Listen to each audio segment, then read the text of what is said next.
ರಾಷ್ಟ್ರಭಕ್ತ ಮುಸಲ್ಮಾನ್ ಆಗಿ ಕಳೆದ 27 ವರ್ಷದಿಂದ ನಾನು ಸಂಘದಲ್ಲಿದ್ದೀನಿ. ಎಲ್ಲಿ ಕೂಡ ವಿಷಸರ್ಪ ಹಾವ ನಮಾಜ್ ನಿಲ್ಲಿಸಿ ನೀವು ಹೊಡಿಬೇಕಂತೇಳಿ ಎಲ್ಲಿ ಕೂಡ ಹೇಳಿಲ್ಲ. ಒಂದ್ಸತಿ ಸಂಘ ಅಂದ್ರೇನು, ಸಂಘ ಏನ್ ಮಾಡುತ್ತೆ, ಸಂಘ ಶಾಖೆ ಅಂದ್ರೇನು, ಪ್ರಾರ್ಥನೆ ಅಂದ್ರೇನು, ಅಮೃತಚಂದ್ರ ಅಂದ್ರೆ ಶ್ಲೋಕ ಅಂದ್ರೇನು, ಭಕ್ತಿಗೀತೆ ಅಂದ್ರೆ ಎಲ್ಲ ಕಲಿಸಿಕೊಡೋದು, ಸಂಸ್ಕಾರ ಕಲಿಸಿಕೊಡೋದು ಸಂಘ. ಎಲ್ಲಿ ಕೂಡ ಬಾಲಿಷ್ಯ ಹೇಳಿಕೆಗಳನ್ನು ಹೇಳಬಾರ್ದು. ಇದನ್ನು ನಮ್ಮ ಸಮಾಜದ ಮುಲ್ಲಾ ಮೌಲಿಗಳಿರ್ಬೋದು, ನಮ್ಮ ಧರ್ಮದ ಏನ್ ಮುಫ್ತಿಗಳು ಇದನ್ನು ಗಮನಿಸ. ಮಲ್ಲಿಕಾರ್ಜುನ್ ಖರ್ಗೆ ಅವರು ಕೊಟ್ಟಿರುವಂತಹ ಒಂದು ಹೇಳಿಕೆಯನ್ನ ಖಂಡಿಸಿ ಈಗ ಬಿಜೆಪಿ ಅನೇಕ ಒಂದು ಆಕ್ರೋಶವನ್ನ ವ್ಯಕ್ತಪಡಿಸ್ತಾ ಇದೆ. ಸದ್ಯಕ್ಕೆ ನಮ್ಮ ಜೊತೆ ಅಲ್ಪಸಂಖ್ಯಾತ ಮೋರ್ಚಾದ ರಾಜ್ಯ ಕಾರ್ಯದರ್ಶಿಯಾಗಿರುವಂತಹ ಅನುಗ್ವಾಡಿ ನಬಿ ಎನ್ ನದಾಫ್ ಅವರು ನಮ್ಮ ಜೊತೆ ಇದ್ದಾರೆ. ಅವ್ರನ್ನ ಮಾತಾಡಿಸ್ತಾ ಹೋಗೋಣ. ಸರ್, ಈಗ ಮಲ್ಲಿಕಾರ್ಜುನ್ ಖರ್ಗೆ ಅವರು ಕೊಟ್ಟಿರುವಂತಹ ಹೇಳಿಕೆ ರಾಜ್ಯ ವ್ಯಾಪ್ತಿಯ ಅಲ್ಲದೇನೆ ದೇಶ ವ್ಯಾಪ್ತಿಯಲ್ಲಿ ಒಂದಿಷ್ಟು ಚರ್ಚೆಗೆ ಗ್ರಾಸವಾಗಿದೆ. ಸೊ ಅವರು ವಿಷದ ಹಾವನ್ನ ಸಾಯಿಸಬೇಕು, ಹಾಗೆ ಈ ಮುಸ್ಲಿಂ ಸಮುದಾಯ ನಮಾಜ್ ಮಾಡುವಾಗ ಹಾವು ಏನಾದ್ರು ಬಂದ್ರೆ, ವಿಷದ ಹಾವು ಬಂದ್ರೆ ಅದನ್ನ ಸಾಯಿಸಬೇಕು ಅನ್ನುವಂತಹ ಮಾತನ್ನ ಹೇಳ್ತಾ RSS ವಿಷದ ಹಾವು ಅನ್ನುವಂತಹ ಮಾತನ್ನ ಮಾತನಾಡಿದ್ದಾರೆ. ಸೊ ಏನ್ ಹೇಳ್ತೀರಿ ಈ ಬಗ್ಗೆ ಏನು ಅಂತ ನೋಡಿ. ಇದು ಅತ್ಯಂತ ಖಂಡನೀಯ. ನೋಡಿ, ನಮ್ಮ ದೇಶದ ಅತ್ಯಂತ ದೊಡ್ಡ ಮುಸ್ತದಿ ರಾಜಕಾರಣಿ ಮಲ್ಲಿಕಾರ್ಜುನ್ ಖರ್ಗೆ ಕಳೆದ 55-60 ವರ್ಷ ಆಯ್ತು ಅವರು ಆ ರೀತಿ ಮಾತಾಡಬಾರದು. ಪ್ರತಿ ಸಲ ಅವರು ಒಂದಿಲ್ಲ ಒಂದು ಸಂಘದ ಬಗ್ಗೆ, ಬಿಜೆಪಿ ಬಗ್ಗೆ ಮಾತನಾಡ್ತಾರೆ. ವಿಶೇಷವಾಗಿ ಇವರು ಸಂಘದ ಬಗ್ಗೆ ಮಾತನಾಡಲಿಲ್ಲ, ಅವರು ಊಟ ಮಾಡಿದ್ದು ಜೀರ್ಣಿಸೋಳಕ್ ಆಗ್ಲಂತ. ಸಂಘ ನೋಡಿ, ಇವತ್ತು ಇಡೀ ದೇಶದಲ್ಲಿ ಶತಮಾನ ಅಂದ್ರೆ 100 ವರ್ಷ ಆಯ್ತು ಸಂಘ. ಎಲ್ಲಿ ಕೂಡ ಜಾತಿ ಭೇದ ಮಾಡಿಲ್ಲ. ನಾನೊಬ್ಬ ರಾಷ್ಟ್ರಭಕ್ತ ಮುಸಲ್ಮಾನ್ ಆಗಿ ಕಳೆದ 27 ವರ್ಷದಿಂದ ನಾನು ಸಂಘದಲ್ಲಿದ್ದೀನಿ.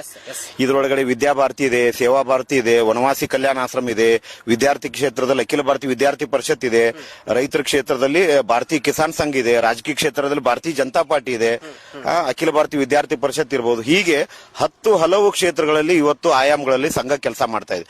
ಅಷ್ಟೇ ಯಾಕೆ, ಕಳೆದ 28-29 ವರ್ಷಗಳಿಂದ ಸಂಘದ ಒಂದು ಪ್ರೇರಿತ ನಮ್ಮದೇ ದೇಶದಲ್ಲಿರುವಂತ ದೇಶಭಕ್ತಿಯ ಸಂಘಟನೆ ಏನ್ ಹೇಳ್ತೀವಿ ನಾವು, ಸಂಘದ ಪ್ರೇರಣೆಯಿಂದ ಮುಸ್ಲಿಂ ರಾಷ್ಟ್ರೀಯ ಮಂಚ್, ಆ ಮುಸ್ಲಿಂ ರಾಷ್ಟ್ರೀಯ ಮಂಚ್ ಏನ್ ಇವತ್ತು RMM ಅಂತಿದೆ, ರಾಷ್ಟ್ರೀಯ ಮುಸ್ಲಿಂ ಮಂಚನ ಉತ್ತರ ಕರ್ನಾಟಕದ ಪ್ರಾಂತ ಸಂಚಾಲಕಾಗಿ ನಾನು ಹೇಳ್ತಾ ಇದ್ದೀನಿ. ಇದು ಅತ್ಯಂತ ಖಂಡನೀಯ.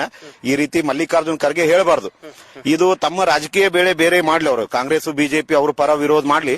ಬಟ್ ಇವತ್ತು ನಮ್ಮ ದೇಶದ ನಮ್ದು ಅತಿ ಶ್ರೇಷ್ಠವಾದಂತ ಇಸ್ಲಾಂ ಧರ್ಮ ಎಲ್ಲಿ ಕೂಡ ಬಾಲಿಷ್ಯ ಹೇಳಿಕೆಗಳನ್ನು ಹೇಳಬಾರ್ದು.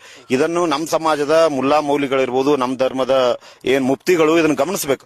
ಎಲ್ಲಿ ಕೂಡ ವಿಷಸರ್ಪ ಹಾವ ನಮಾಜ್ ನಿಲ್ಲಿಸಿ ನೀವು ಹೊಡಿಬೇಕಂತೇಳಿ ಎಲ್ಲಿ ಕೂಡ ಹೇಳಿಲ್ಲ. ನೀವು ಪರೀಕ್ಷೆ ಮಾಡ್ರಿ, ಪವಿತ್ರ ಕುರಾನ್ ಮತ್ತು ಹದೀಸನ್ನ ಚೆಕ್ ಮಾಡಿ.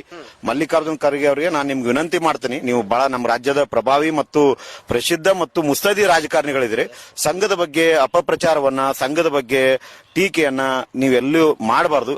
ಅವ್ರ ಮಗನೂ ಕೂಡ ಹಾಗೆ ಅಪಪ್ರಚಾರ ಮಾಡ್ತಾರೆ. ಸಂಘ ಅಂದ್ರೆ ಒಂಥರ ಸಿಡಿಮಿಡಿಗೊಂಡು, ಸಂಘ ಅಂದ್ರೆ ಅರಗಿಸ್ಕೊಳ್ಳಂಗ.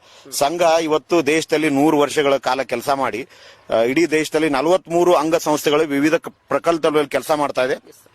ನನ್ನಂತ ದೇಶಭಕ್ತ ಸಾವಿರಾರು ದೇವ ದುರ್ಲಭ ಕಾರ್ಯಕರ್ತರಿದ್ದಾರೆ, ಲಕ್ಷಾಂತರ ಇದ್ದಾರೆ, ಕೋಟ್ಯಾಂತರ ಇದ್ದಾರೆ. ಹೆಂಗ ದೇಶದಲ್ಲಿ ಅಖಿಲ ಭಾರತ ಮಟ್ಟದಲ್ಲಿ 43 ಬೇರೆ ವಿವಿಧ ಸೇವಾ ಸಂಘಟನೆಗಳು ಇದೆ, 43 ಸಂಘಟನೆಗಳಿದೆ. ಸುಮಾರು ಸಂಘ, ರಾಷ್ಟ್ರೀಯ ಸ್ವಯಂ ಸೇವಕ ಸಂಘ ಇಲ್ಲಿ ದೇಶಭಕ್ತಿಯನ್ನು ಕಲಿಸೋದು. ಇಲ್ಲಿ ಯಾವುದು ಕೂಡ ಜಾತಿ ಧರ್ಮ ಇಲ್ಲ. ನೀವು ಸಂಘಕ್ಕೆ ಒಂದ್ಸತಿ ವಿಸಿಟ್ ಬನ್ನಿ, ನೀವು ಕೂಡ ಬನ್ನಿ. ಪತ್ರಕರ್ತಾಗಿ ನಾನು ವಿನಂತಿ ಮಾಡ್ತೀನಿ, ಒಂದ್ಸತಿ ಸಂಘ ಅಂದ್ರೇನು, ಸಂಘ ಏನ್ ಮಾಡುತ್ತೆ, ಸಂಘ ಶಾಖೆ ಅಂದ್ರೇನು, ಪ್ರಾರ್ಥನೆ ಅಂದ್ರೇನು, ಅಮೃತಚಂದ್ರ ಶ್ಲೋಕ ಅಂದ್ರೇನು, ಭಕ್ತಿಗೀತೆ ಅಂದ್ರೆ ಎಲ್ಲ ಕಲಿಸಿಕೊಡೋದು, ಸಂಸ್ಕಾರ ಕಲಿಸಿಕೊಡೋದು ಸಂಘ. ಹಿಂಗಾಗಿ ಸಂಘ ಇಡೀ ದೇಶದಲ್ಲಿ 43-44 ಪ್ರಕಲ್ಪಗಳು ಕೆಲಸ ಮಾಡ್ತಾ ಇದೆ. ಪ್ರತಿನಿತ್ಯ ಇಡೀ ದೇಶದಲ್ಲಿ 1.5 ಲಕ್ಷಕ್ಕಿಂತ ಹೆಚ್ಚು ಸೇವಾ ಕಾರ್ಯಗಳು ಸಂಘ ಮಾಡ್ತಾ ಇದೆ. ಉದಾಹರಣೆ ಫ್ಲಡ್ ಆದ್ರೆ ಸಂಘ ಇರುತ್ತೆ, ಅವಘಡ ಆದ್ರೆ ಸಂಘ ಇರುತ್ತೆ, ಯಾವ್ದಾದ್ರು ಅನಾಹುತಗಳಾದ್ರೆ ಸಂಘ ಇರುತ್ತೆ. ನೀವೆಲ್ಲ ಗಮನಿಸಬಹುದು. ಇವತ್ತು ಸಾಕಷ್ಟು ಸಾಮಾಜಿಕ ಜಾಲತಾಣ ಮಾಧ್ಯಮದಲ್ಲಿ ನೀವೆಲ್ಲ ನೋಡಬಹುದು. ಕರ್ನಾಟಕದಲ್ಲಿ ಒಂದು 23 ಸಂಘಟನೆಗಳು ಸಂಘ ಪ್ರೇರಿತ ಕೆಲಸ ಮಾಡ್ತಾ ಇದೆ.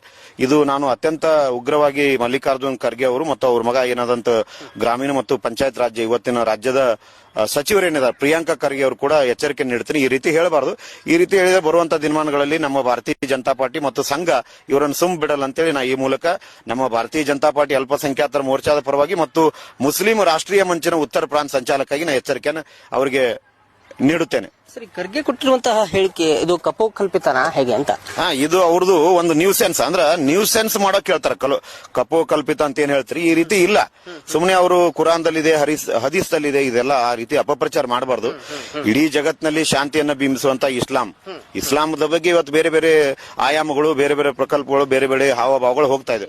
ಅತಿ ಶಾಂತಿ, ಇಡೀ ದೇಶದಲ್ಲಿ ಸಹಬಾಳ್ವೆ, ಸಾಮರಸ್ಯ, ಸಹ ಪ್ರೀತಿಯಿಂದ ಬದುಕೋದು ಇಸ್ಲಾಂ. ಇದನ್ನು ನಮ್ಮ ಧರ್ಮದ ಗುರು ಹಿರಿಯರು ಇದನ್ನ ಅರ್ಥಕೊಳ್ಬೇಕು. ಆ ರೀತಿ ಅವರು ಹೇಳಿದ್ದು ಅಪ್ರಸ್ತುತ ಅಂತ ನಾನು ಹೇಳ್ಬಹುದು. ಸರ್, ಅಂದ್ರೆ ಇಂತಹ ಹೇಳಿಕೆಗಳಿಂದ ಎಲ್ಲೋ ಒಂದು ಕಡೆ ಈ ಮುಸ್ಲಿಂ ಸಮುದಾಯಕ್ಕೂ ಒಂದಿಷ್ಟು ಚ್ಯುತಿ ತರುವಂತಹ ಅಥವಾ ಧಕ್ಕೆ ತರುವಂತಹ ಕಾರ್ಯ ನಡೀತಿದೆಯಾ? ಖಂಡಿತವಾಗಿ ನೀವು ಹೇಳಿದಂಗೆ ನಮ್ಮ ಪವಿತ್ರ ಮುಸಲ್ಮಾನ್ ಧರ್ಮದ ಎಲ್ಲ ಸಮುದಾಯಕ್ಕೆ ಇದೊಂದು ಕಪ್ಪು ಚುತ್ತೆ ಧಕ್ಕೆ ಆಗುತ್ತೆ. ಆ ರೀತಿ ಎಲ್ಲಿ ಹೇಳ್ತಾರೆ, ಎಲ್ಲಾರಾದ್ರೂ ಸಾಮೂಹಿಕವಾಗಿ ನಾವು ನಮಾಜ್ ಮಾಡ್ತೀವಿ.